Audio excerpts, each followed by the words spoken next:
Hello, welcome to another edition of Club Shay Shay. And my guest today is father, husband, actor, activist, rapper, the OG, Mr. Ice Cube himself. All my life, been grinding all my life. Sacrifice, hustle paid the price. Want a slice, got to roll the dice, that's why. All my life, I've been grinding all my life. Look, all my life, been grinding all my life. Sacrifice, hustle paid the price.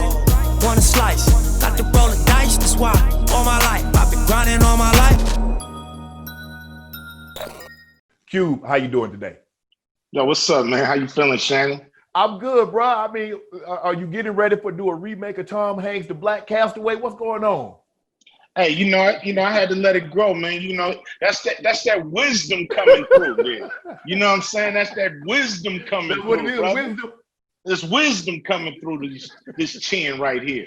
Bro, I really appreciate you giving me a few moments of your time today. I really appreciate it. I know you're very busy, but to give me a few minutes of your time today, I really appreciate it.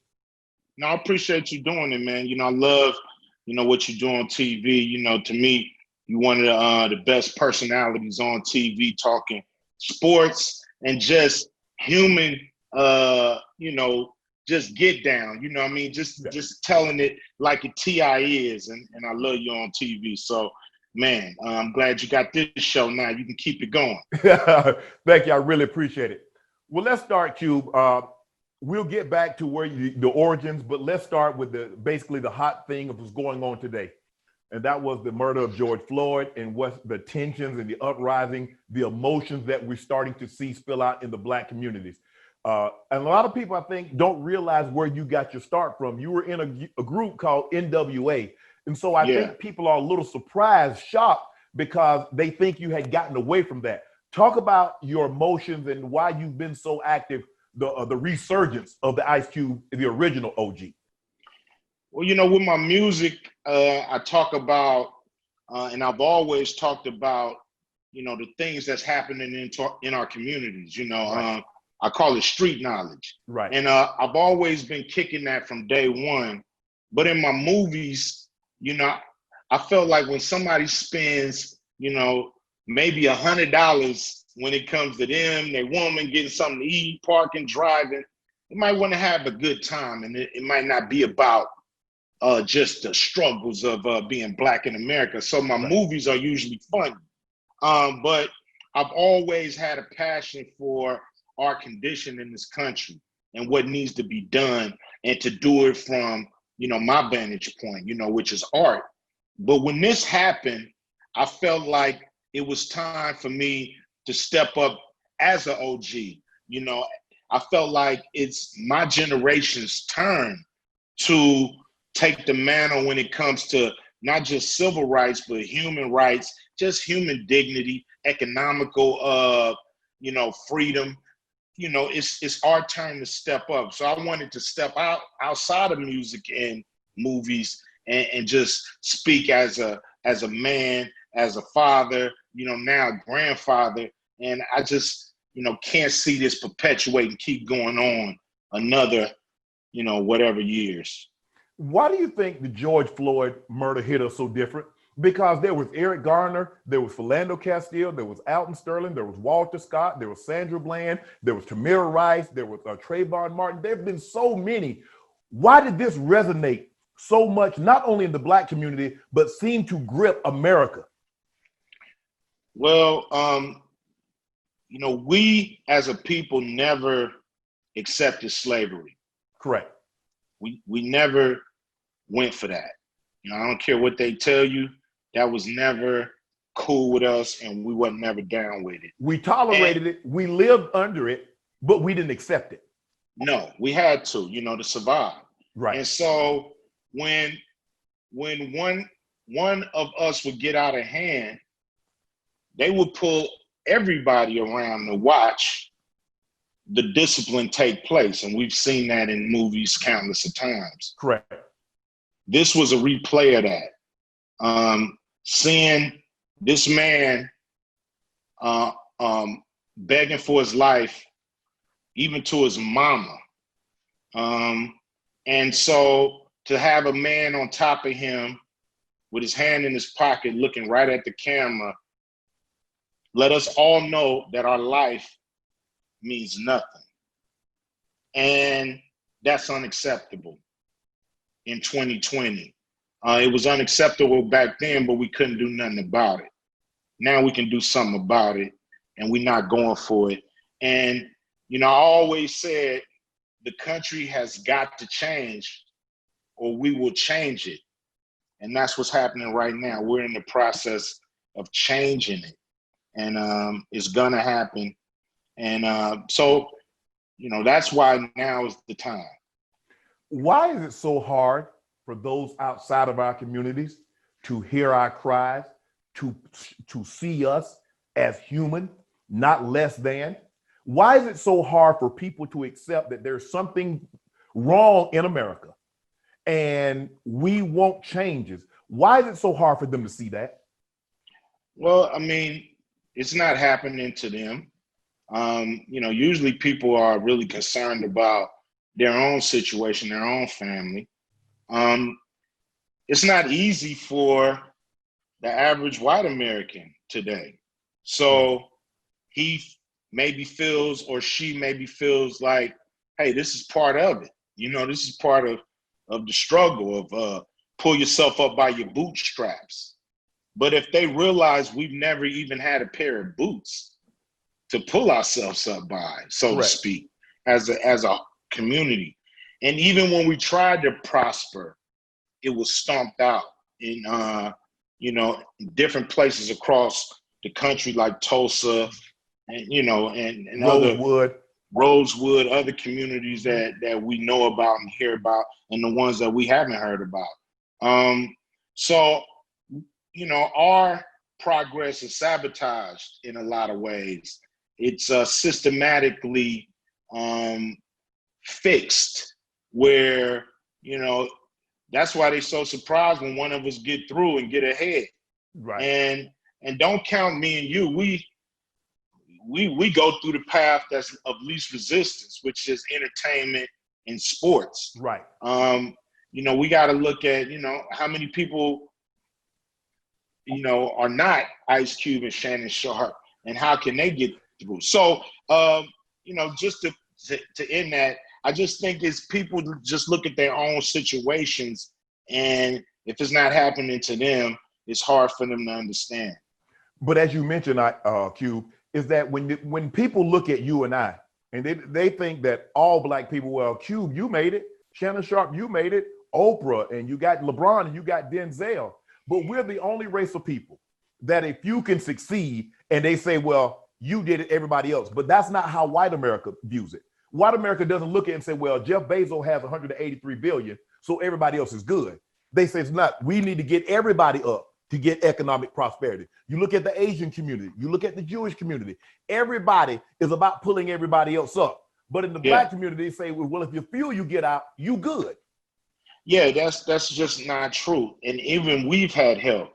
You know, I couldn't have made it without, at the time, a record company distributing the record and putting it out. You know, Eazy had the label, but he had to go through McCullough as a distributor. So you had to, you know, play on the Broncos, and that don't make you a bad guy. And the Ravens to, you know, to do your thing. You know what I'm saying? So, but those organizations were still in place. So that's a form of help. And our communities, we got businesses that if they could get a loan, if they can get some, just a little capital, a little help, they can grow that business and hire more people and expand and have different franchises. But when we can't get that initial spot of capital to help us jumpstart even a home loan, you know, we're shut out. We only get 3% of all the money in the bank loaned out to Black people in their businesses. Now, 97% go to other communities. Now, we're 13.5% of the country. If they just bump that to 13.5% loan out, and you know, where guys can borrow, not unqualified guys. I'm talking about prime lending. Right. You know, it'll help us catch up because the wealth gap is what's killing us. Right. You know, every dollar a white person is worth, a black person is worth 10 cents. And that just can't stand right now. We can't survive off of that wealth gap. And it's not getting smaller. It's growing. It's growing. And the thing is that, you know, look, I'm not saying, and I think you're echoing and saying the same thing I'm saying. I'm not saying help me because I'm black, but please don't deny me because I'm black. Thank you. I mean, just like, you know, $3 trillion was given to companies. You know, I mean, $600 was given to some Americans, but for the most part, they bailed out all these different companies and these different, you know, billionaires. Right. But how many black companies were bailed out with that $3 trillion? With 13.5% of the country, we should at least got 13.5% of that $3 trillion to help our companies. 42% of black companies went under during this COVID situation. And that's a shame when they're helping companies that's been bailed out over and over and over and over again with the American people money, and 13.5% of that money's ours. So, you know, of course the numbers shift here and there, but you get my drift. You get my point. You had something, a contract with America. You said you want to address racial economic inequality. So Yes. in your contract, how does America make it right with Black America? Man, it's a lot of simple things they could do. You know, just take government contracts. If we got 13% of the government contracts out there, that would give our communities a big boost. Like I said, with lending, you know, lending money, you know, other things that we need to do. Of course, we need to reform policing, but also the justice system and the prison system. You know, if you don't reform all three, what'll happen is you reform the police, and then, you know, if you do get arrested, you get a bad DA or, you know, prosecutor that don't give up the evidence and give up all the discovery and do all these games. Now they done railroaded you to prison. Prison got their own games where if they're not filled to the top, the prison have to pay money. So they're gonna make sure they're filled to the top with guilty and innocent people. So it's a thing where this is a business ran on off, you know, our pain, not just Black people, but brown people. It's off our pain, red people, off our pain. And these systems, you know, continue to thrive and grow, and people get big money off them. So all these things got to be reformed. If we're treated fair, you don't have to defund the police. If you just get good guys and make the bad guys accountable and get them off the force, then we would love the police like any other community. But when you keep the bad guys and they come abuse us and beat our head in, of course we don't want them there. Right. And the thing is, you mentioned bank and finance reform, is that we play a higher lending, we play a higher rate on the loan, but we're quicker to get floor closed on. All that, you know, every game in the book is played off of us. We pay more.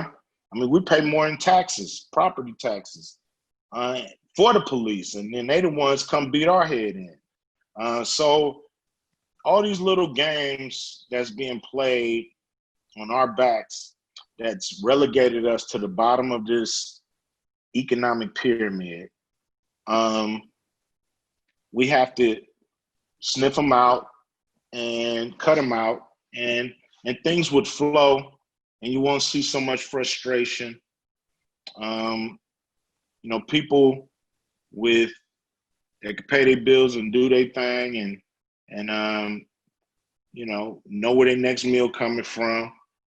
You don't think about going out in the street looting. So That seems to me, Dr. King said riots is the language of the unheard. And it seems to me that Black people say the only time you hear us is that when we burning stuff down, when we're busting out of windows. We were crying for 400 years. And it seems to be when you get the 65 watts right, or you get 92, or you get the Ferguson, or you get Baltimore, or you got the what we just had, George Floyd. He said that seems to be the only time that you hear us. Why can't you hear us before we burn down stuff? Why can't you hear us before we loot and steal stuff? Why does it take that to get your attention?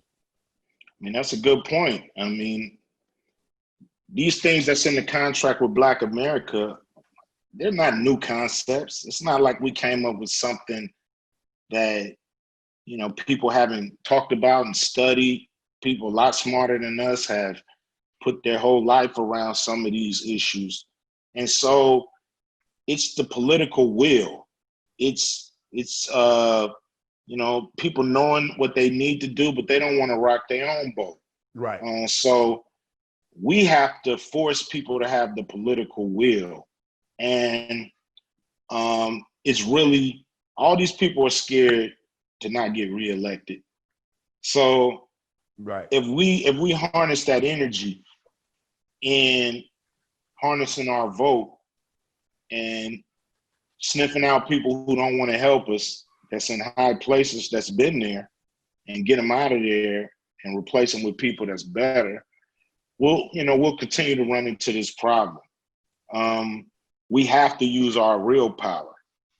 And, you know, it's silent, but it's deadly.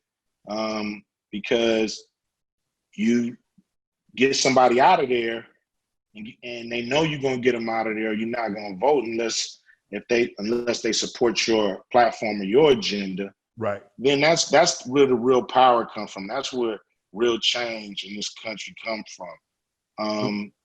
The looting and rioting and all that will only get you so far. Correct. And at the end of the day, we got to change policy, legislation, hearts and minds. You know, and that's when, you know, when it's all said and done, that's the only thing that really, you know, gets people out of this pain. The one thing that we know about Power Cube is that people in power want to stay in power, and power concedes nothing without demand. Nobody say, you know what? I've been in power long enough. I think I want to go. What? I want to be fair about this. You have to demand it, and you have to take actions. Yes, that's why, you know, the contract with Black America was a necessary foundation of taking action, of asking for things that we need, you know, as a whole. You know, I don't hit everything.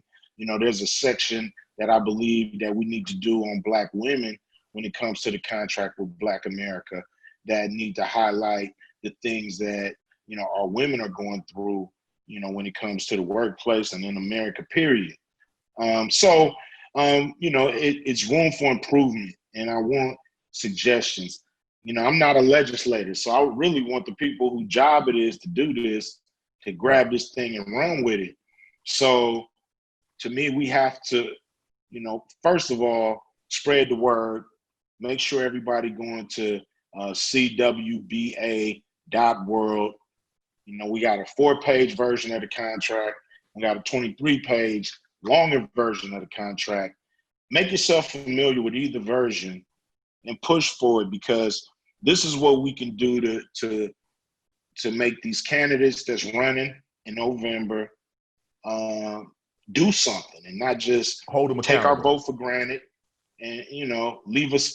You know, have you ever walked in a club with some people and they supposed to get you in and they forget to look back? Yeah, they get in themselves, but they leave you standing. Yeah, they forget to look back. And I thought you was right behind me. And that's how they've been doing us. We get them in office, and, you know, they get in and forget to look back sometimes. So we want to make sure we grab them by the arm and say, hey, man, we with you. We going in with you, and we need you to do the things we need done.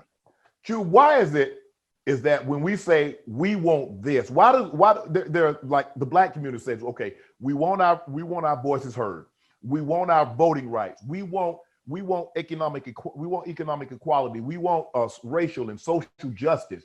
Why does it, if a certain demographic feels like if we get those things, we take something from you? It's our rights. We're not taking. It's not like we get, you give. It's just that It's supposed to be. Well, I mean, when you got people who've been taking advantage, you know, Right. they want to keep getting their extra, you know, decimals and dividends and whatever they, you know, really like get off on, you know, Right. not help people. But let me tell you this, money don't trickle down. No, it does It not. trickle up. No. It trickle up. I mean, everybody at the bottom of the pyramid, when I say the bottom, I mean the bottom of the economic pyramid. Right. If you gave them money today, they would go buy something Right. they need from somebody rich Right. who has it. Right. So the money trickles up. It might not ever trickle down to the bottom, but it will trickle up to the top. So I don't understand why it's so hard to understand that if they supply our community with the capital that it's owed, just a fair share of the money we put into the kitty, then the money would still make its way up to the Bezos and the these and the that. You know, it would still make it up to them. It just might take a little longer, and it might make people a little happier. I mean, what's wrong with that? There's a reason why Jeff Bezos, and I don't begrudge him. I've met him, I know him. There's a reason why he made $77 billion in 5 months, because the stimulus money that you were getting, you needed things. You needed cleaning supplies. You needed things. So that $1,200 that they were sending you, guess what? As soon as you got it, guess what you had to do? You had to go buy something. You had to go grocery shopping. You had to buy products. So guess what? The money that you got, it went right back to him. Thank you. But you still got your product that you needed to sustain your family. Right. So you don't mind that. Right. You know, if you never see nothing at the bottom and he just making 78 billion at the top, and you haven't gotten what you need and what your family need, you're pretty upset that somebody can get all that and you have nothing in a place like America. It just shouldn't happen this way. As you mentioned, Q, people at the bottom don't have what they call disposable income where you can invest. When people say the economy is good, it's good for people that can invest in the economy. If I don't have any money in stocks and bonds, what good is the economy roaring does me? I'm trying to make ends meet. I got to pay rent.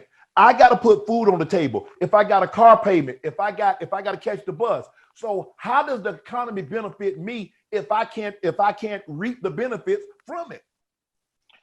Hey, you know, it's a thing where, you know, some people are at the bottom and they're not going to starve. They're not going to go hungry. No, it's called survival. You know, they're going to survive. And hopefully they don't survive off somebody who has investment in something or has, you know, it's like you have to help, you know, what I call our, you know, weakest link. Mm-hmm.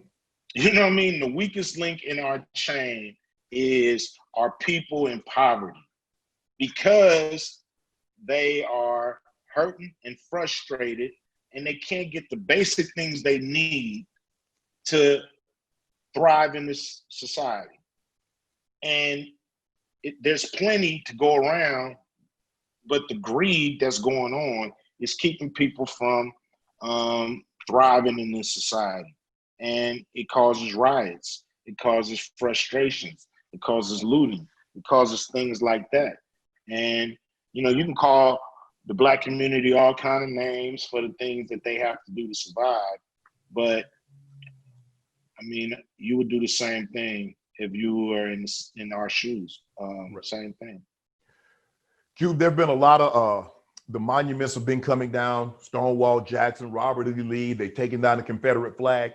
What's your thought on those? Do they go far enough? I say, look, symbolic gestures are fine, but tell me, get down to the meat, get down to the nitty gritty. What are you going to do to help the minority community? These signs, I don't care about no statue. I don't care about no flag. Yeah, that's fine, take it down. But I'm saying at the end of the day, if you take that flag down, if you take those monuments down, and Blacks are in the same position, what have you done? You know, I think every gesture in this situation count. You know, we'll take the small victories and the big ones. I don't think you should promote traitors of what this country is and what it's grown to be. You know, we don't have any German soldiers or we don't have any that I know of. No. Japanese soldiers from World War II who fought against us around. Maybe I'm wrong. And, so I don't understand the necessity for those, so I would love to see him go. Do I have to see him go? I'm not worried about it. I really would, like you said, see some real systemic change. Right. That's going to really help people, live a better life. That's the most important thing. Feeling good for a moment or, that don't do anything. It's really about what can we do generational, because the situation that we're going through, the wealth gap, is a generational thing. Correct. So we have to start to build generational wealth. Correct. Through ownership, home ownership, business ownership, land being able ownership. to pass some land, correct, being able to pass things down. That is the true promised land. But if you notice, Cube, they only removed these statues. They only take down the Confederate flag after a tragedy. If you look at the Confederate flag coming down in South Carolina, what did it take? Dylan Ruth to go into the church and kill 9 parishioners at Mother Emanuel. It took George Floyd. It takes things. You're not doing it out of the kindness of your heart. See, that's the thing. Yeah. And see, what they're hoping is that if we do this just a little bit, and then they'll get distracted, they'll start thinking about something else. They'll think about a car or a bag or a band, and they'll forget all about it. Yeah, I mean that's been the game. Is to calm them down, hear them out, right? Give them nothing. That's been the playbook. I know, you make a living covering sports, but me, I didn't want sports to come back. To me, I want us to deal with this issue on a wide basis. I understand it's a need, it's a necessity, but I really wanted people to shut it down, because until there's some kind of economic threat, they'll continue to do this same play, which is calm us down, hear us out, and give us little or nothing. So until we figure out economically to shut systems down that don't want to cooperate, it will continue to happen, because nobody's doing anything out of the kindness of their heart. It's all will, political will, or the will of the almighty dollar. Right. So you don't believe that, like the guys that are in the bubble, the basketball players, and they wearing the Black Lives Matter T-shirt and they say her name to keep mentioning Breonna Taylor, the WNBA. Do you believe that's had an impact? When they kneel for the national anthem? Do you believe that, like, obviously there are a lot of people in the Black community understands why they're kneeling, why they're wearing the T-shirts, but do you believe that some of that is trickled into the white community, and they're asking themselves, we really have a problem here in America that we really need to deal with, that we haven't adequately dealt with before? Well, I think it's working on a lot of levels. Yeah, it is bringing a lot of awareness. It's a double-edged sword in a lot of ways, because it is, keeping people looking and seeing it visually, in their face. But at the same time, it's also, kind of getting back to normal. And, back to normal is a bad word to me. Right. Because I don't want to go back to before George Floyd. Right. I'm not trying to go back there. I just want to go forward. I want to go to the future. And back to normal ain't the future. So that's what I just don't dig, the back to normal feel of it. But it is, creating more awareness. And we get frustrated because things don't happen as fast as we want them to.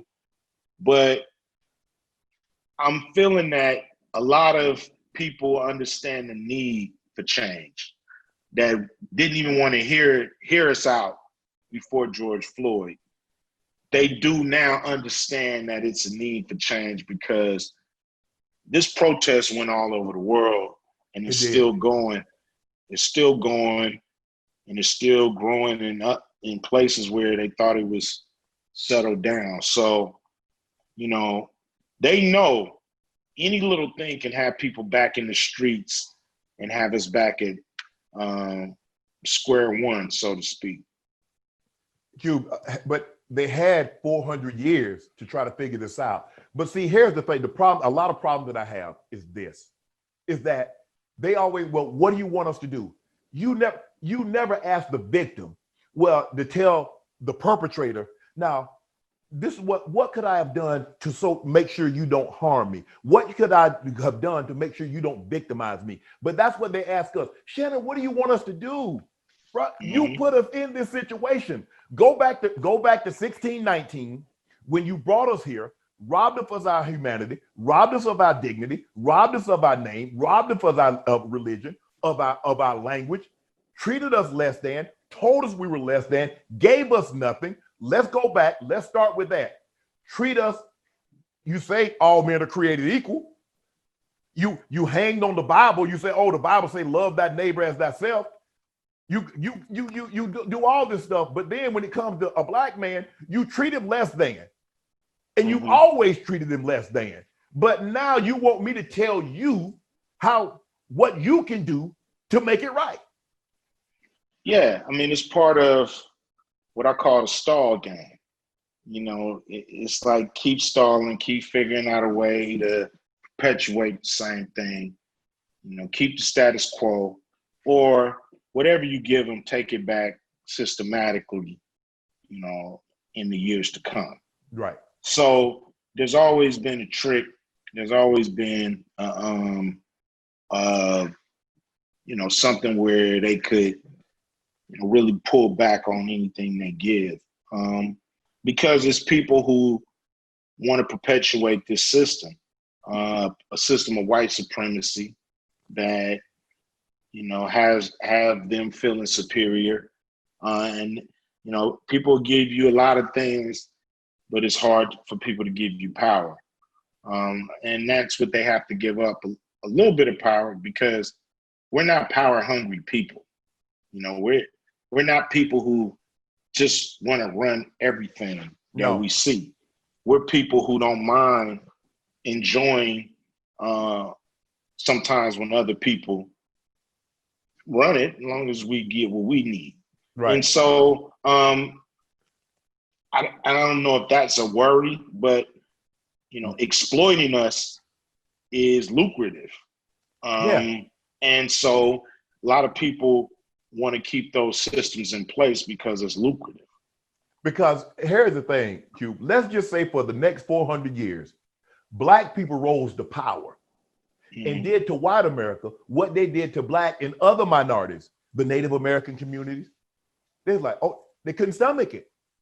It would never happen because it's not in our nature. To do people like that. That's not how we're very forgiving people. Yeah, it would never happen. So that's something that we couldn't conjure up something like that to do people like that. So that's a worry that they can just forget. They can sleep good because if you look at the situation where the female police officer, I think it was Dallas, and she goes into the gentleman's house, both of them John, and she kills him. And the brother at the trial walks over and hugs her, says, I forgive you. Do you believe if the shoe was on the other foot, that would have happened to you? You never know, man. Some people, they break free of all this, these chains of racism. So you never know. But I know we are very forgiving people, and we just want a fair shake. If you do something to me, Cube, do I have to forgive you tomorrow? Can it take like 6 months? Can it take a year? Me, somebody killed my people. I don't know if I'm gonna forget it. But it's some forgiving people out here. It is. I know, when it comes to us as a people, if you give us our fair share, we're extremely loyal. And, some of us won't leave the job. We stay on it for 50 years if you keep us. Exactly. And so that's just the kind of people we are. You treat us right, we're very loyal. And you treat us wrong, we're a problem. And so I don't understand why they haven't figured this out. Before we move on, you mentioned police reform. The police unions are very, very powerful, Q. You can say this and that, but these police unions are going to be hard to break. And I believe that is the crux of your problem. Yes. I mean, I love unions until they abuse the system too. People union up so they can, make sure they're being treated fair by the company or the employer or whatever. But when they get the numbers, if they start doing the same thing, or if they start taking advantage because they got the numbers, and you can't fire nobody, and these type of things, it just defeats the purpose. And they become the problem. And so police unions, you played with a guy. Did you play with Bill Romanowski? I did play with Romo. When he was on your team, you probably loved him. We had issues because I think, and the thing is, I would talk. I was like, Romo, a lot of the things you do are unnecessary. But it wasn't until the incident with J.J. Stokes, which was the breaking point for me. And although he did not do it to me, he did it to a man that looked like me. And I thought and so we had a conversation, even if we had a team meeting, Cuban. We had a team meeting because, boy, that thing was fractured. I had to have a 20, 30-minute combo with Romo outside of the team meeting because I was so upset.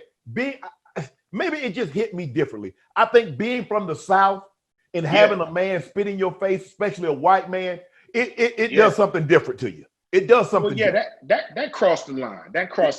Let's go to the games before that incident. But he would, Bill played outside the line. When he played with you, he got on the same helmet you got on. You can tolerate it a little more. Yes, correct. Okay. Now, when he on the other team, you're right. Doing it. It wasn't like I was yelling at the official when Romo was holding or grabbing someone's face mask. He on my team. It wasn't like I was yelling to the official. He's holding him. He's grabbing his face mask. So it was just one incident where you couldn't let that go because it was beyond football. Correct. Now, so I see, the police, they're taught to win. Right. The civil rights stuff, and I know my Constitution and all that, they want to go home at night. Right. That's winning the game. Right. So if they got a couple of Romanowskis that's going to help them go home at night, they'll tolerate that. Right. But when, Bill's, I don't want to drag his name, but I'm just saying when you got a guy that's playing a little outside the lines, you'll tolerate them when they're on your team. Correct. And you won't tolerate them when they're not on your team. So what I'm saying is sometimes that mentality goes into the force and they see a guy doing a little something, but hey, this guy helping me make it home at night. After that conversation, Q, not to cut you off, after that conversation, Romo and I had a better understanding. And he knew, and like I said, I don't know what's in his heart, but I think our relationship changed after he saw how upset I was about that incident. And the things that he was doing that I thought was unnecessary. So he and I formed a friendship, and a relationship after that was a lot better than before because I think he got the gist of like, you know what, I might have a problem in my own ranks if I continue this type of behavior. There you go. He got some understanding. Yeah. And it's nothing wrong with getting some understanding. Right. You know, that's what's trying to happen here between the community and the police department. Like, we've had enough. I hope that they understand that. And I hope they change and get the bad guys out the ranks and then come to us with the good guys who can still do their job. I mean, every black person I know, if something happened to them, they don't want to call the police to get it settled. So this is a situation where if they clean up the guys that they send to us, it won't be an issue. If they want these, bullies, these racists, these dudes who they know have no love for the community whatsoever in their heart, they keep sending those dudes, it's gonna be pushback, pushback, pushback. Because if you think about it, you look at the police department as a team. You Yes. look at a football team. I played on a team.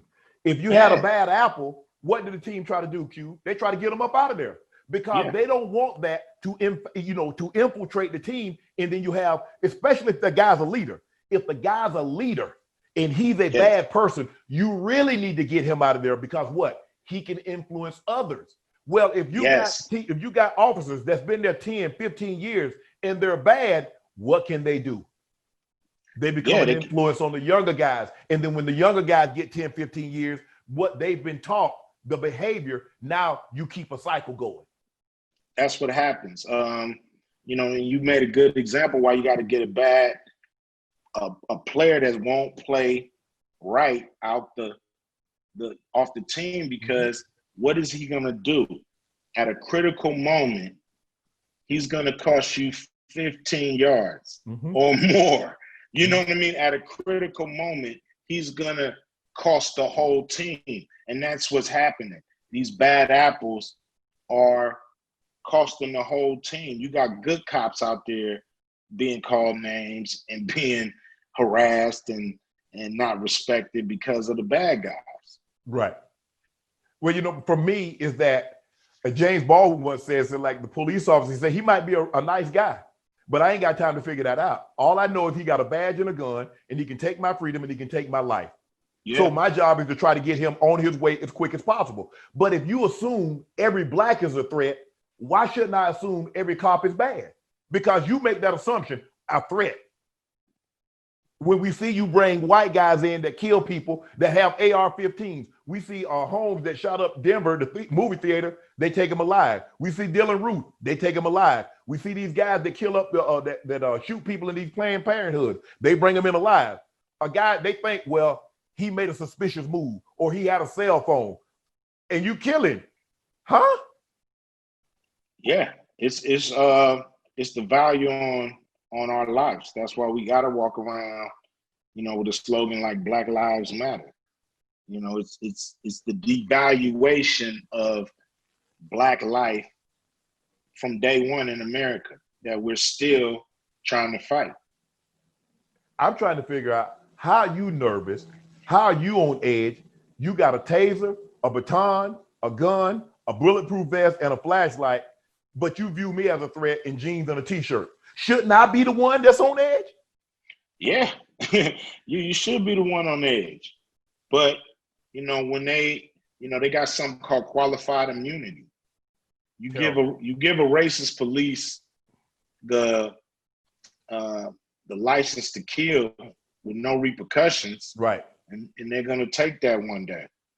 Yeah, of course, because as you mentioned, qualified immunity, because the Supreme Court says you have to put yourself in that man's shoes at that moment, not right now, at that moment.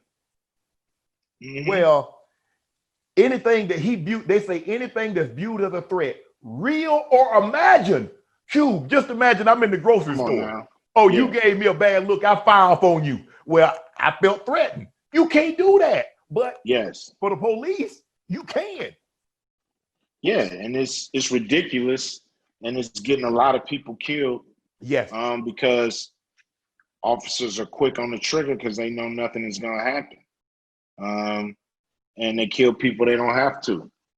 And they know they're going to walk home and not get anything done to them. So you put that in the hands of a racist officer, and you got a dangerous man or woman on your hands. Let's go back to the beginning. You growing up in you grew up in South Central LA. Yeah. And as Cube is growing up, what did you want to be when you became an adult?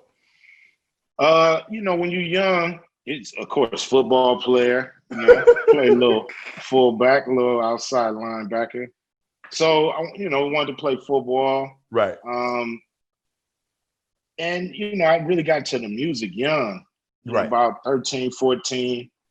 We started to, spray paint and pull out cardboard and try to break dance and do all the stuff that we seen everybody else doing.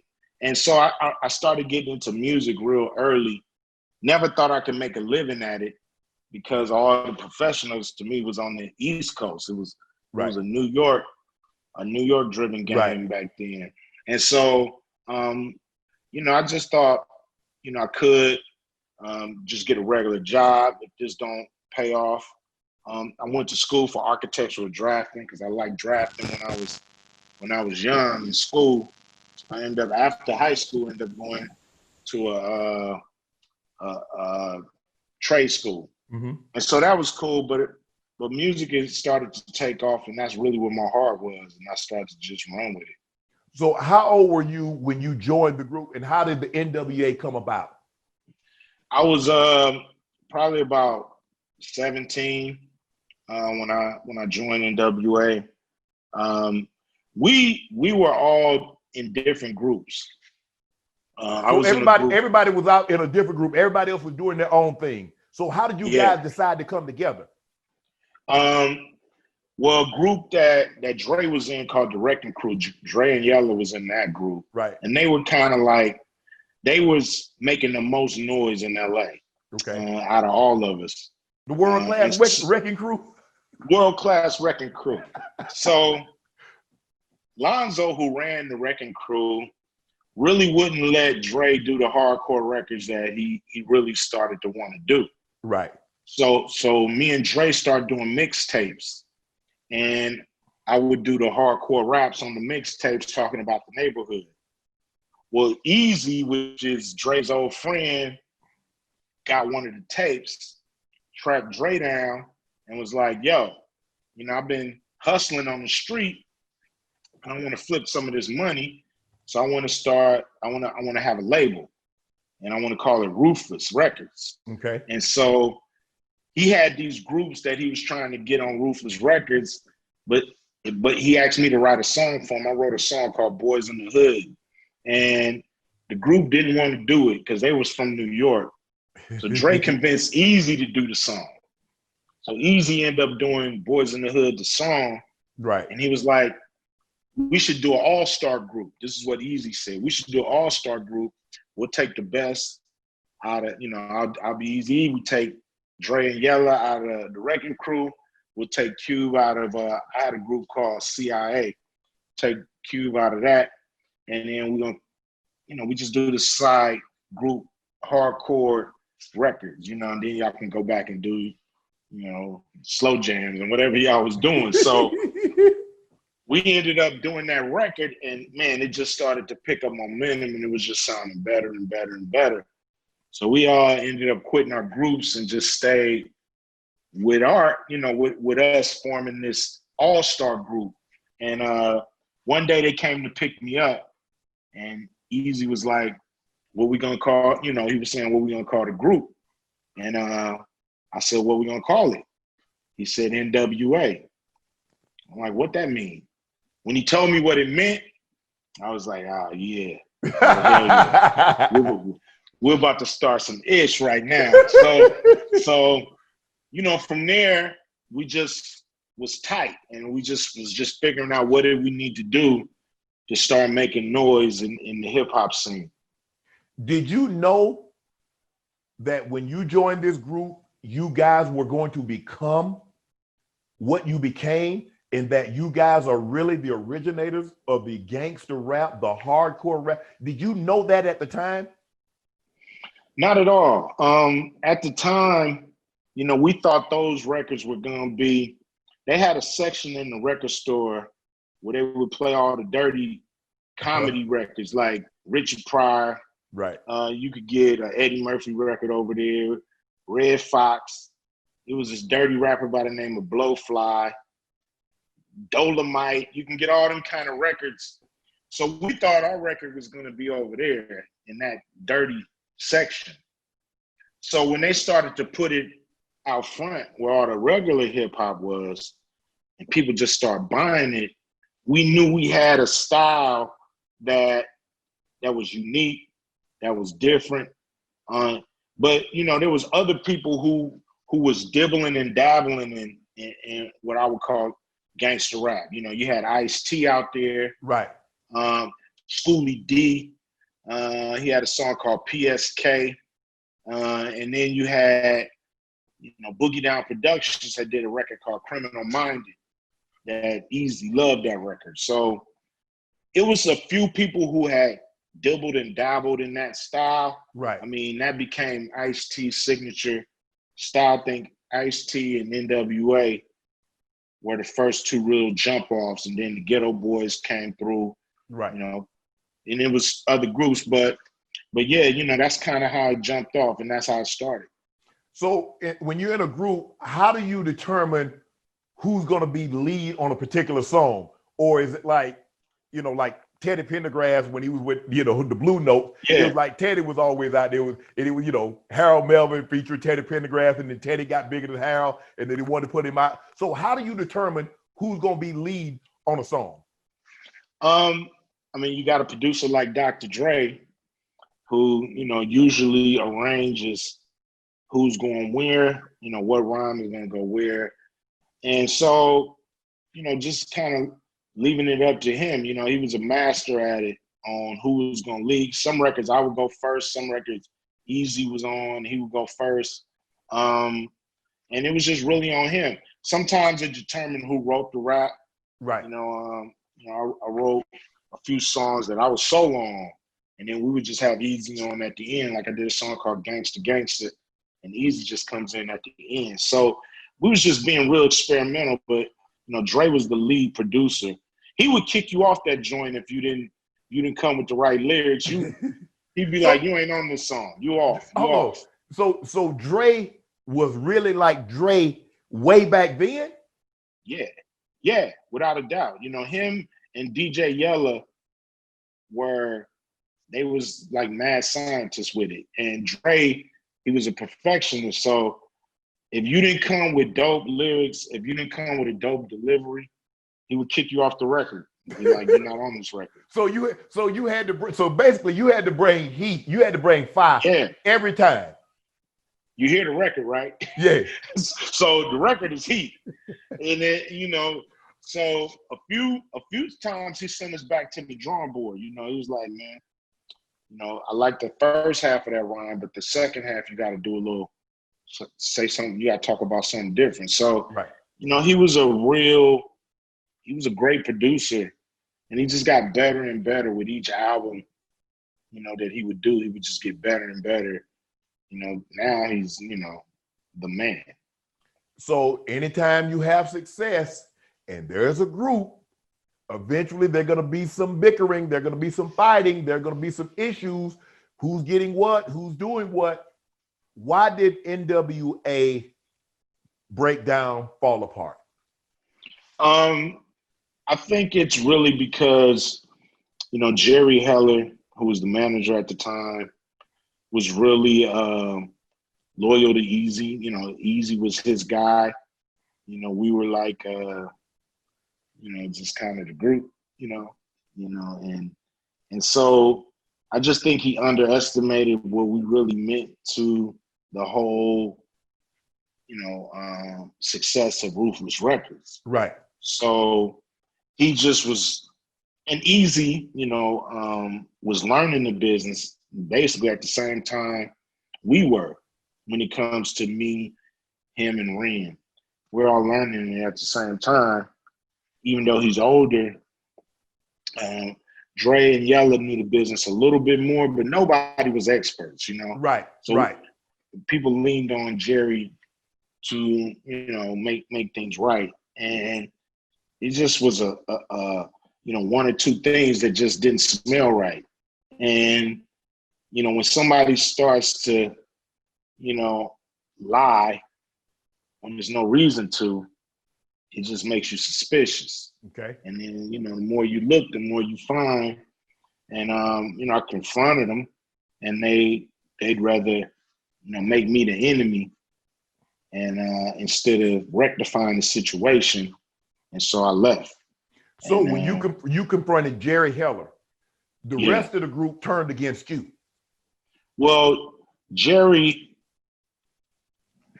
talked to Eazy. Right. And Eazy, you know, he was the head of everything. So once Eazy was against me, you know, Jerry convinced Eazy I was a troublemaker. So then Eazy started to talk to everybody. And then, you know, pretty soon I was the odd man out at the end of the day. But they didn't kick you out. It You happened left. real fast. I left because I was like, this ain't gonna work. They're not gonna fix it. You know, all he had to do was fix it. When you say fix it, what did Jerry Heller need to do to make it right by Cube? I think he was, you know, at the end of the day, he was trying to get me to sign a contract that my lawyer never read. Okay. So to me, that's bad business, and it's a bad contract. If you don't want my lawyer to even look at it, and you know I have a lawyer. He kept ducking me and saying, you know, I'll send it. Before I had the lawyer, before I told him I had the lawyer, but I didn't tell him. I was just trying to get the contract. So I told him, I said, just send it to my mama. So I thought he was going to think, all right, send it to her. She ain't going to know what she's looking at. They're going to sign it, and I'm going to get it back. But he wouldn't even send it to her. I'm like, man, damn, you won't even send it to her? Right. You know? So we knew something was fishy. Like, if he can't send us the contracts, we definitely can't sign nothing. Were you the only one in the group that had a lawyer outside of Ruthless Record lawyer? I think so. But I had offered that whatever my lawyer tell me, I'm gonna tell you guys. And you know, so y'all, my lawyer is like y'all lawyer. Y'all don't have to get a lawyer if you don't want to. I would advise you to. Right. But I'll tell y'all what he telling me. So I would, you know, talk with Ren a lot. Me and Ren the same age. We would talk a lot. We was the youngest in the group. Right. And so Ren knew everything that my lawyer was telling me, which was don't sign nothing. Don't sign nothing. And so when it was time to sign, I was like, man, I can't sign that. And it was the best move I ever did. You leave the group, you strike out on your own. The diss track, did they diss you first, or did you write No Vaseline? Because no, they dissed me first. They dissed you first. Yeah, they dissed me on a record called 100 Miles and Running. It was like an EP that they released after Straight Outta Compton. It was a diss, but it wasn't like heavy-handed. It was like a line, like a little line or two. Right. So okay, I gave it back to him. I gave it back to him a little bit on Jacket for Beats. Right. At the end of Jacket for Beats, it's one line where I mentioned 100 miles and running. I'll have you 100 miles and running. Right. And so when they did their next record, they dissed me real good. You know what I mean? They called me Benedict Arnold. You know, all kind of names. So on No Vaseline. Okay, they diss you on the line. You kind of diss them back on the line. Did you think it was over? Okay, you said yours, I said mine. I'm done. Let's move on them. You thought it was over? Yeah, because I still liked them dudes. You know, they were still. You know, I had a problem with Eazy and Jerry, but I was still cool with Dre and Yella and Ren, and DOC and Laylaw and all them dudes that were still hanging around. So I was just surprised that they would like take it to him. So they dissed you heavy. I mean, they came with it. You like, I got to come back hard. How long did it take you to write No Vaseline? It took me 90 minutes. 90 minutes. 90 minutes. So in other words, that's been brewing. You knew they were gonna come back. If it only took you 90 minutes, you knew they was gonna come back. So you've been plotting, you've been lying and waiting. No, it wasn't like that. It was I was mad and I had buildup. Right. I was on a boat. The one of the heads of Priority Records, he took me on a boat because, you know, I had went in there with a bat and like tore up the company. Like, right. So we was trying to smooth things out. So he was saying, I want to play this for you. I want to be the first one to play it for you. And he played me the disc that they did to me. But we still had 2 or 3 hours on this boat, which I didn't want to be on no more. I was like, man, take me back. I'm ready to ride a ride. Take me back. So I had like 2 or 3 hours of build up. So by the time I got to my room, to my equipment, pen and pad, it just all came out. And I got interrupted a few times, so I probably would have wrote it faster if my sister didn't interrupt me a few times. So how was your style different than Eazy's, different than Dre's? What was your style? I mean, who did you draw inspiration from? Yeah, I used to like hardcore rhymers. You know, I would like Melly Mel, like Ice-T, KRS-One, Chuck D, Run from Run DMC. You know, the ferocious rappers, the rappers that really kind of came at you. You know, it was a style that, you know, it was different styles floating around. You know, Rakim and EPMD. Yeah. Ushered in that calm, you know, style of rhyming where you didn't have to be as ferocious on the mic. And, you know, then you had the rappers who were smooth, you know, the Heavy D's of the world, you know, Salt and Peppers, you know, people who were, you know, just a little more style, you know, Slick Ricks of the world who were, and Dana Danes were super creative. Right.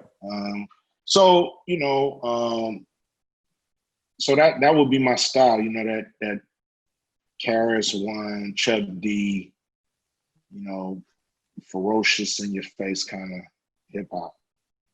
Who's your top 5 greatest rappers of all time?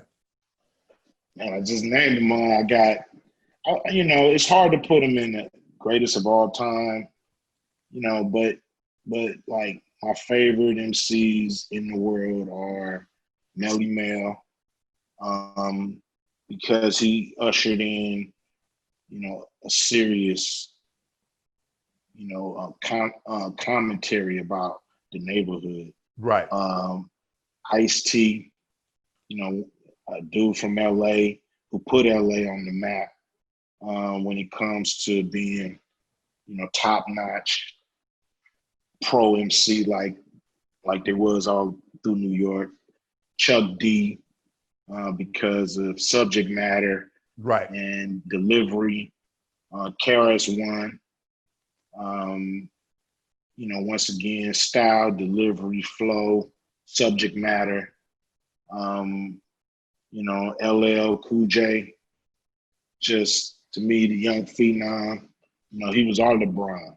Right. Yes. You know what I mean? He was our LeBron, just, you know, 16, 17, 18 years old, just at the height of rap, you know. So, and has sustained it his whole career as far as, you know, just being able to, you know, transcend eras and you know, he's still the man on TV now, you know, and still can, you know, we did this little, see Kings of the Mic back here, you know, that was, you know, LL headline, me, Public Enemy, and De La Soul. So, you know, that's like cream of the crop when it comes to hip hop. How different is it writing a song as opposed to writing a movie? I mean, you said it took you, how long did it take you to write Fridays, for instance? It took me about 3 months to write Friday. You know, I had help, of course, from DJ Pooh, but I also had a lot of help from a manager I had named Pat Charbonnet. She's also a producer on the movie. You know, between Pooh and her, you know, about 3 months of us, you know, me writing, sending them pages, them giving me feedback. And, you know, the process took about 3 months till we had something where we felt, okay, this is a movie we can go shoot. So how long, so it took you 3 months to write Friday. How long would it take you to write an album? A complete album, not just a song, an album. You know, I don't really put a time limit on writing an album. Okay. You know, I just kind of go with the inspiration. You know, when you've been in the game, as long as I've been in the game, you don't really want to reach for inspiration. You want it to just come to you. Right. And then you do songs as the inspiration comes. Right. So you might write a song, so it might take, so I write one song one day and then take 2 or 3 days off, write another, or you might go half a song. So it's not like you're just sitting down every single day putting pen to pad. No, I think that's forcing it. And I think, you know, a song will come to you. And to me, the best songs are the fastest that you write. You know, if it take you a long time to write the song, it's probably not as good as a song that you can write like that. Okay. Because, you know, it's just, to me, that's just how the inspiration comes. When you got a good song, it just pours out. When you're forcing it, you have to, you know, dig it out. And I don't like digging out songs. I like to write a song, let it flow, and then go record it. You know, find the music for it, go record it. And then I might sit on that song. I might sit on the song for a year, 2, 3 years. What? Yeah. Let Because it marinate. Well, you know, put it out when it's right, or when the time is right, or when you know, make that part of an album. You know, I don't want to just throw songs out every time I finish them. Right. Sometimes I like to keep them and make sure that first of all, I like to make sure they're gonna stand the test of time for me. Right. You know, and then I'll put them out. So I got different styles and different techniques, but I always let it flow. How different is the rap game that you came up in compared to the rap game today? Well, when I first came up, there was, you know, people who would usher you into the game. Okay.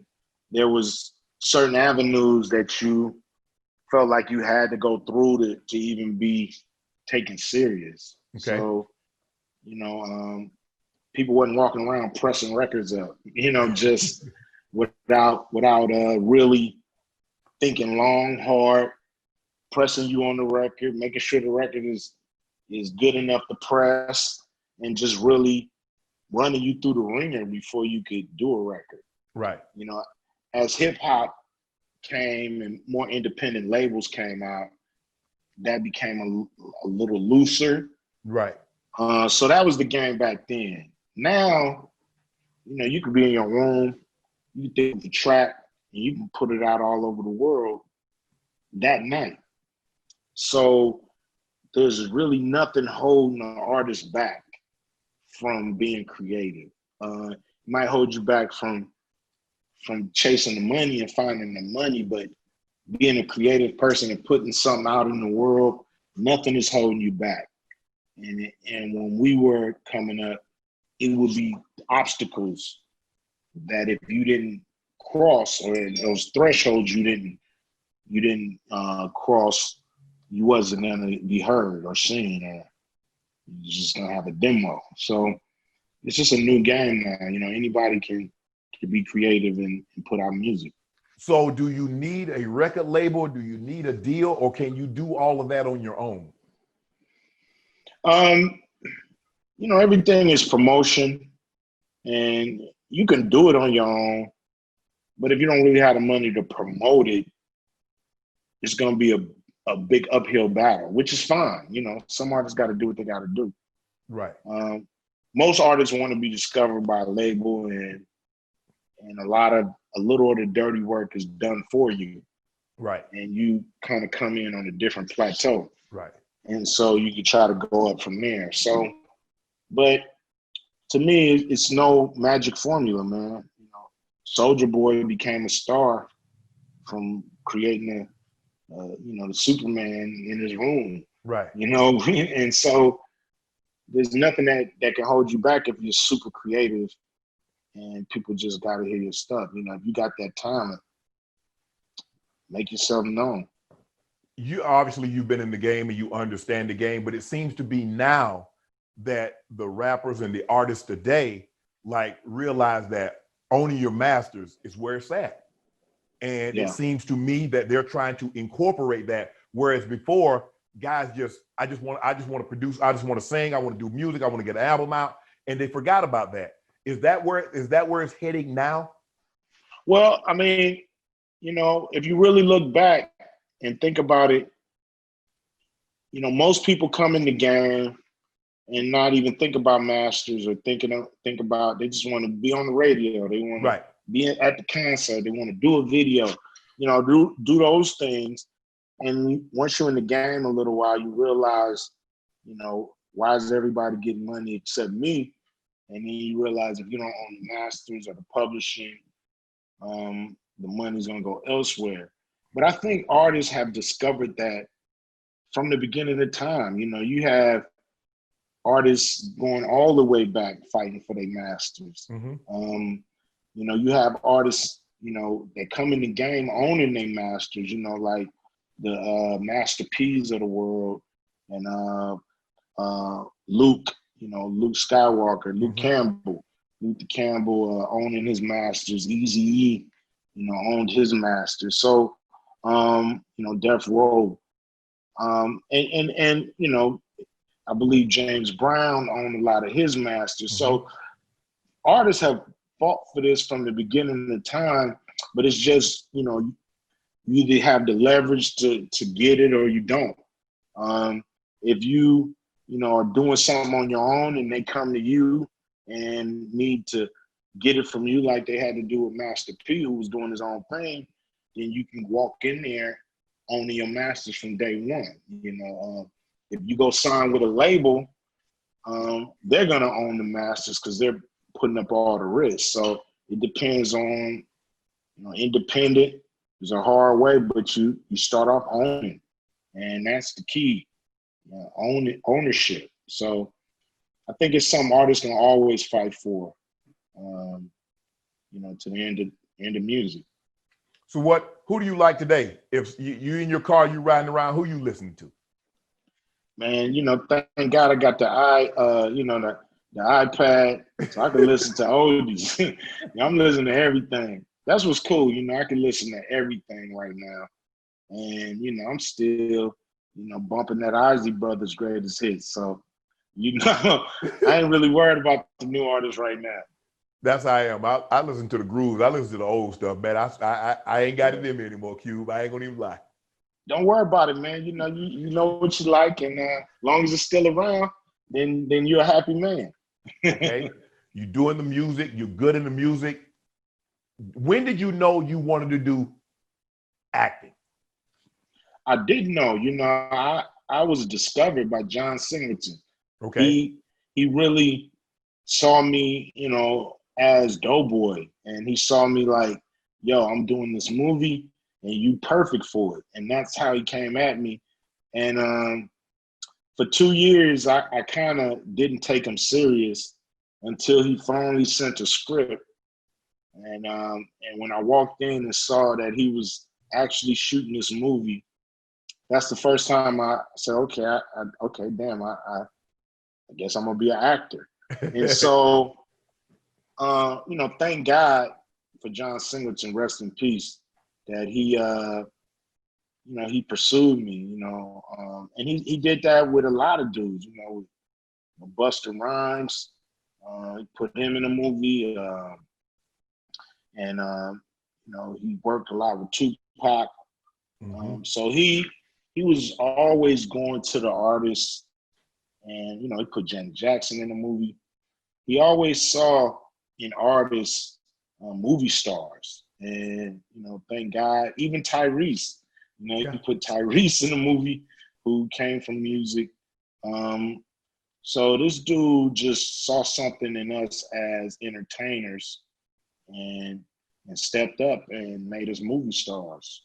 So once you got cast in that movie, the acting bug hit. It bit. Yes. Yeah, man. I mean, Boys in the Hood, this is my first movie.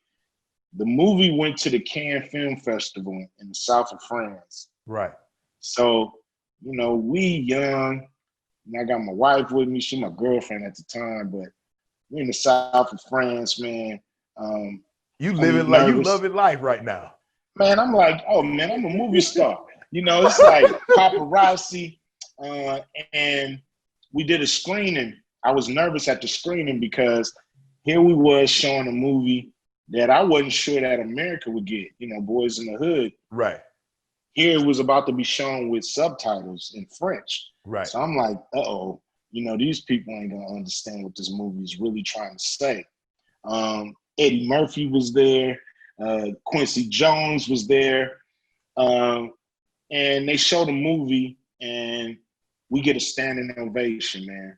And so I was like, okay, the movie has power that the music has. It has the power to show people a world that they have never seen before. So from then on, I wanted to do movies.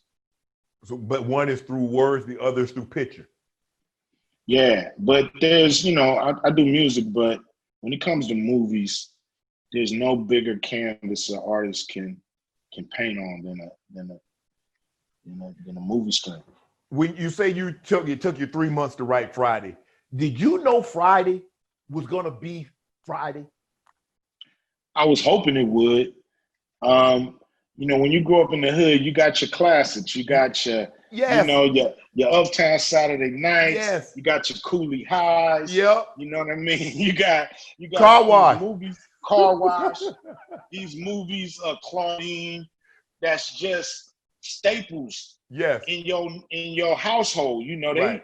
These are movies that your family love, you can watch over and over again. Right. So right. When I started getting into movies, I said, man, we need a hood classic. We need one of them movies that they love us for, like we love Car Wash, and we love, Ron O'Neal. Right. He did Superfly. He was a king, to us, So we was like, man, we gotta have one of those, I felt Boys in the Hood was a good one, but I wanted one that was a comedy that people could laugh at and have fun with. So we went out to write Friday for it to be that hood classic. We never knew that there'd be so many people around the world that would love that real hood classic, Bruh, Friday is the godfather of the hood classics. It's in everybody's top 5. I mean, it doesn't matter. That's in the top. When you say, okay, give me your top 5, when we talk amongst ourselves, Friday is in there. Friday is in there. People like Friday and House Party. I love Players Club. I mean, hey, but you gotta have. Let's talk about some of the people that you've cast. You've casted some great comedians. You had Bernie Mac. You had John Witherspoon. When you did you, and this was before Bernie Mac became Bernie Mac. Yeah. I mean, I love to put people in a position to win, and so they can showcase their talent. Right. Russell Simmons was doing it with Def Comedy Jam. Right. Introducing a lot of people who you probably would never see unless you went to a black comedy club. Correct. So I saw Bernie on and Chris Tucker on that Def Comedy Jam, and I'm like, man, these dudes need to be in a motion picture. If I ever have power to do a movie, I'm putting these dudes in the movie. And I saw the same thing with Jamie Foxx with Players Club. Right. You know, I'm one of the first guys to put Jamie in the movie.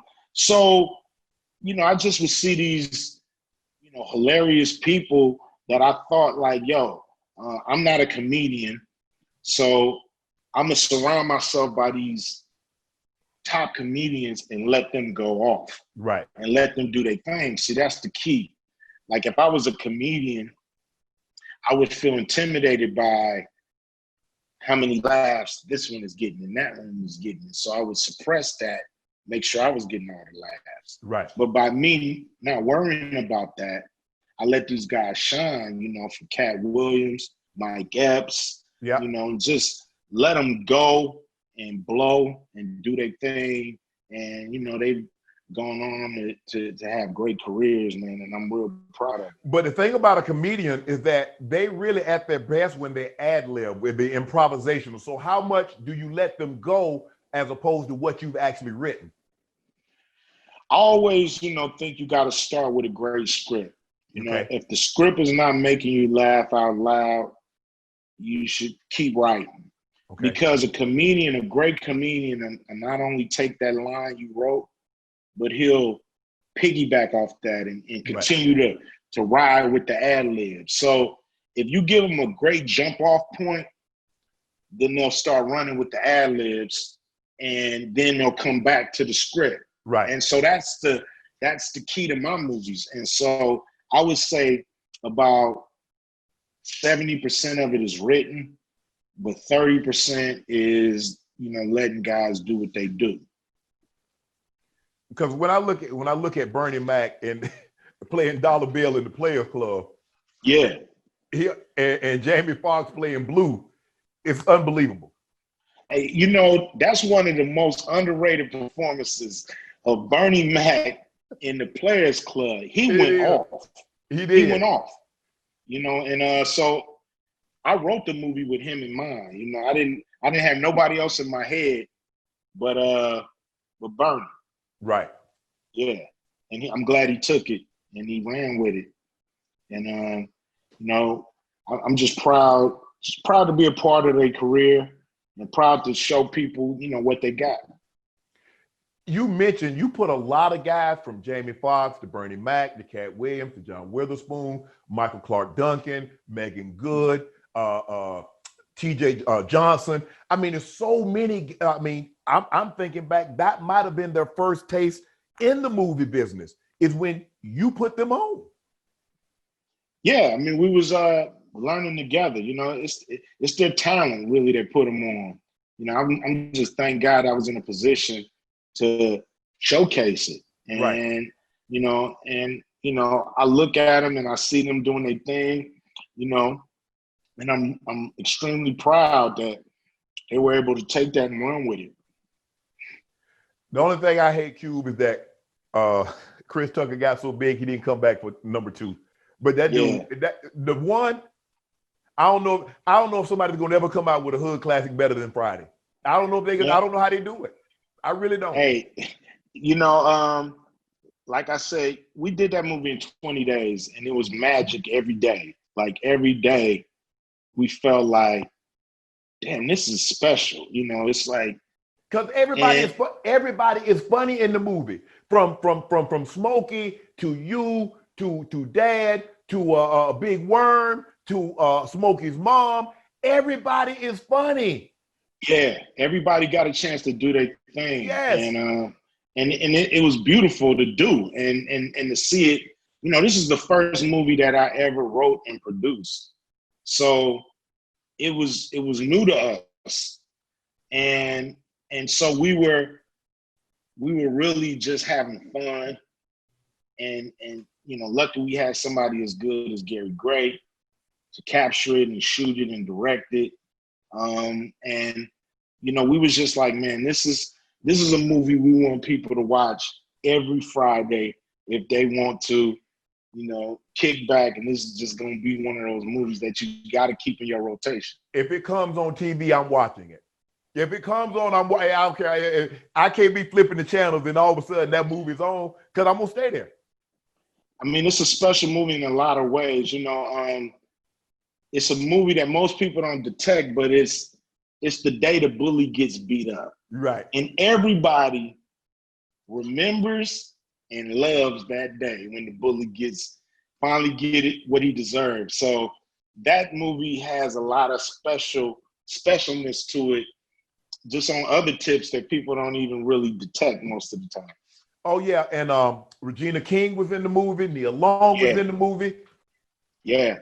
But Cube, let me ask you a question. When you have such great success, and you write Friday, and it's beloved, do you run into the things like, I got to write another Friday? Because a lot of people say what happened to Michael is that when he wrote Thriller, he was always looking for the next album to sell 25 million. And that's not always the case. Sometimes you write something, you do something that you're never going to be recreate. And you have to be okay with that. That doesn't mean you stop trying, but that means you have to be okay with that. Yeah, sometimes it's a moment in time. Right. And you catch lightning in a bottle, as they say. I had vowed not to even do another Friday, but the fans had loved it so much that I said, well, if I'm an entertainer, my job is to give the people what they want. Entertain the people, not just with what I want to give them, but with what they want. Right. So I worked hard at writing, the next Friday, which introduced Mike Epps, and Pinky, and, all the other, characters that you end up loving. So, but I never felt that I was chasing the first one. Even with, the barber shops. Right. We did that. The first one was entertainer. Yeah, it was, a home run, epic in a lot of ways. But with 2 or 3, I never felt I was chasing it. I always felt like I need to do a standalone movie. Right. So if 1 never existed, 2 has to stand alone and be a comprehensive, its own thing, and not just borrow off of the jokes from the first one. Right. And so that's what I really worked at doing, is making each movie stand on its own, funny, and not just regurgitate jokes from the last one. The only thing you're going to see in all of them is you got knocked out. You know what I mean? You'll see that in all of them. Right. But for the most part, you can watch 3 and never seen 2 or 1. Or you can watch 2 and never seen either of them and still enjoy the movie as its own thing. I love Roey Santa Claus too, Ricky Smiley. Yeah, Ricky, he a comedian. Yeah. He wasn't used to doing all that physical comedy. Right. So by the end of me whooping him with that Christmas tree, Ricky was about done with my ass. He was like, man, how many more times you got to hit me with this tree? So we got to get another angle, man. A couple more angles, Ricky, and we'll let you go, man. Yeah. But he was the man. And you put Terry Crews in? Yeah, Terry Crews. I had met him on next Friday. He was doing security outside my trailer. And we just talked, and he was a good dude. And I was like, you know what? If I ever need a Debo part 2, I'm gonna get this dude. So when we thought of Damon as, the landlord's son who just got out the pen, it was like, yeah, he's perfect. He's perfect.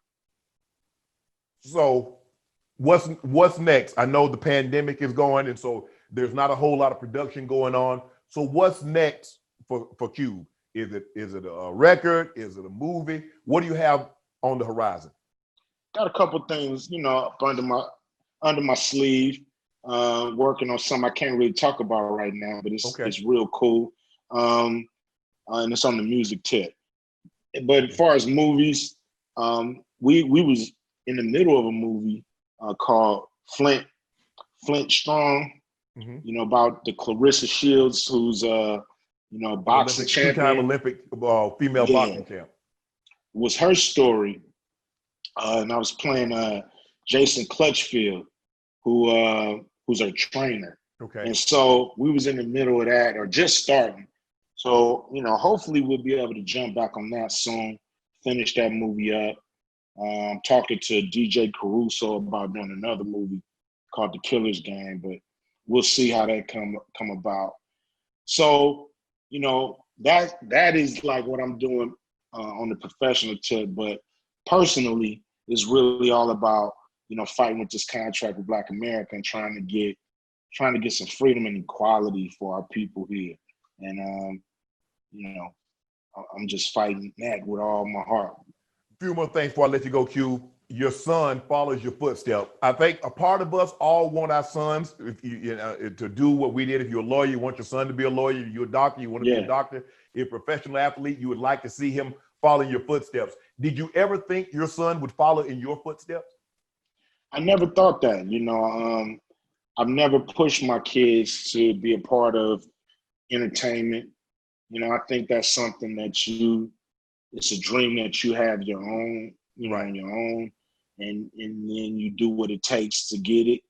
You know, with this situation, you know, we had an opportunity to do the Straight Outta Compton movie. Right. I knew they were casting it. I knew I had took my son on a lot of tours with me, and that he jump on stage and he can rap my songs, you know, not as good as me, but damn near. And so I knew he had the chops and the personality to do it, but would he take it serious? And so I put him through the ringer, man. You know, 2 years of training and, you know, acting coaches here in LA and in New York, and just getting him ready. And he came through, and he did a great job in the movie. He did. And really, I mean, because he looks like you. I mean, people they actually thought it was you. He sounds like you. Mm-hmm. I mean, he did a great job, and he showed me he was serious, right? Which is most important, because, you know, to see a finished movie is cool, but to see what somebody has to go through to actually do the movie is grueling. And and so he ran the full marathon with a smile on his face and happy to be a part of the business. So as a family, we was just real proud of him. And then he started to get more movies off of what he did with Straight Outta Compton. So, you know, he's a bona fide actor. He working more than me nowadays. Yeah. I saw him in, I think the movie was Den of Thieves. I thought he did an unbelievable job in that. Thank you. Yeah, he was great. And that, you know, that movie was a little tough to watch for me because you got these fake police, my son. But you know, in the end, you know, he's the man. So, you know, I'm proud of him, you know, the whole family is.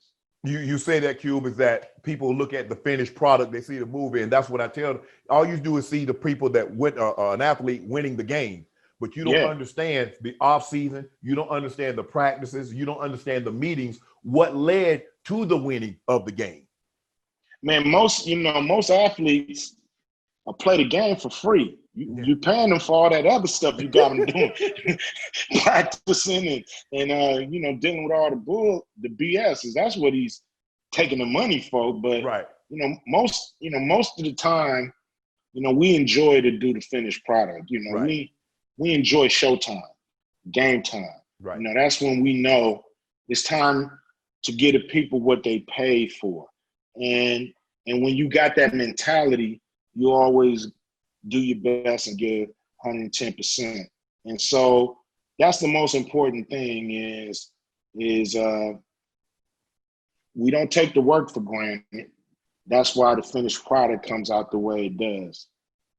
Cube, I had a coach, and we were in meetings, and he said, what I love about Sharpe is that Sharpe would play the game for free. And I said, yeah, coach, you're right. But I need to know if he playing for free, because I ain't gonna be the only one playing for free. That's what I'm saying. You know, if we all paying for free, I love some freedom. But if we all paying for pay, I love some pay them too. Exactly. Before I let you go, Cube, I want to get you out on this one. You know, I don't know how well you know Kanye. I think he's a great writer. He's his songs. I love his music, or maybe should I say I loved his music. But now he's running for president. What do you make of Kanye running for president? You know, I think he, you know, started off a little too late, you know, for people to really take him all the way serious. And, you know, I just hope that he's not being used. Mhm. And that is his decision. If it's his decision, this is a free country. You can do what you want to do. But if, people are pushing him to do it, I don't think that part is cool. But, I just think he started off too late to really get in the game for real. And so, I think it's a moment that's going to end up passing him by. Yeah. What are the Lakers going to do? Everybody's bullish on the Clippers. Everybody say Clippers got this. Clippers, Lakers going to go out in the first round. If they play Portland, everybody's saying the Lakers are going out in the first round. No, the Lakers won't go out in the first round. We're not worried about the Zippers. The Zippers, they try to steal the thunder. They try to, pretend like they got a squad that can really go the whole mile. I've never seen them do it. So, they got to show me something. The Lakers don't show me that they can make it to the top of the mountain. So I'm believing in that old purple and gold. Your team is no longer in California, the team that you root for, that you admired as a kid, that you go to the game, you have silver and black, you have hats, you have jackets, you have all the paraphernalia. Now they're in Vegas. What's your Raiders going to do this season? I hope they, at least make it to the playoffs. I mean, that's what we want. Good way y'all ain't making the playoffs. Stop playing. Who gonna stop us? Them horses out there? Well, first of all, you got that guy. They got a young quarterback in Kansas City, my homeboy. He's pretty good. That's okay. We'll be a wild card. No, we'll be. No, y'all ain't gonna be a wild card. No. Yeah, we are. Don't worry about it. Y'all not gonna even win 9 games. Y'all not gonna even win. Y'all might not even win 8 games. Q. We go through this every year. Y'all terrible. Horse shit. That's all I got to say. Q. No, we go Raiders through this gonna be all the time. We do. We beat you guys when we really didn't have even a good team last year. Imagine we're gonna be better this year. Hey, when y'all come in that new stadium, I want y'all to wipe the damn feet off. You don't want none of that horse stuff on your feet when you step into that new stadium, okay? Well, first of all, look, I mean, y'all should be used to playing in front of with no fans because there wasn't a whole lot of people showing up anyway. Y'all keep moving. You move to LA, move to Oakland, move back to LA, move back to Oakland, same thing. So now you out. And we still got more fans. And we still got more fans than Broncos. We move everywhere. And they still love us. They still love us, man. We can't do no wrong. Hey, Q, man, I appreciate it. All the best moving forward. Thank you for giving me a few moments of your time today. Enjoy, bro. Hey, man, double S, man. You the man. Much love. Appreciate you. Appreciate you, bro. Yeah. All my life, been grinding all my life. Sacrifice, hustle, pay the price. Want a slice, got to roll the dice. That's why all my life, I've been grinding all my life. Look, all my life, been grinding all my life. Sacrifice, hustle, pay the price. Want a slice, got to roll the dice. That's why all my life, I've been grinding all my life. You know what to do. Hit the subscribe button to become an official member of Club Shay Shay, where we always do something for 2 something.